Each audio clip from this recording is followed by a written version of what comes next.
80% of what the Quran speaks about science is 100% proved to be correct. The remaining 20%, it goes in the ambiguous slot. neither right, neither wrong. So my logic says, when 80% is 100% correct, and the remaining 20% is neither right, neither wrong, not even 0.1% of the 20% have been proved to be wrong, my logic says that inshallah, God willing, even the 20% will be right. So heaven and hell, angels, jinn, science hasn't advanced that far. Today science has advanced maybe to understand 80% of the Quranic verses we speak about science.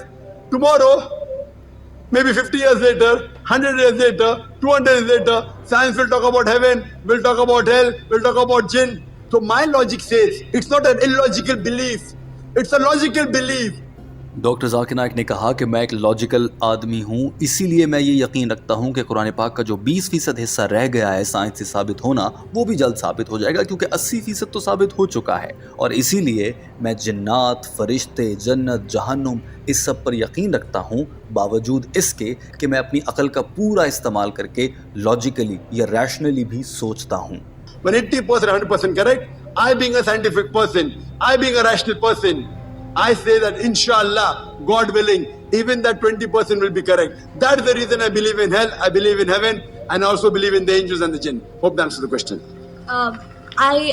I still have some clarification. I need some clarification. Anything connected with the same question? Yes, yeah.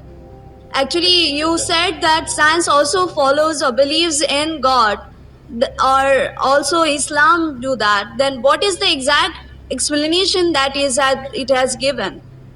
For God or for heaven or hell? Doctor Zakir Naik جب اپنی بات مکمل کر چکے اور لگ بھگ اس خاتون کو سب کچھ بتا چکے تو یہ اچانک سے کہنے لگی کہ مجھے مزید سوال کرنا ہے، اور کہا کہ آپ یہ کہتے ہیں کہ سائنس مانتی ہے کہ اس دنیا کے نظام کو چلانے والی کوئی ایک ذات ہے اور وہ اللہ ہے۔ اگر واقعی سائنس یہ سب مانتی ہے تو سائنس اس کی وجہ کیا بیان کرتی ہے؟ سائنس کیا بتاتی ہے کہ اللہ کیوں ہے؟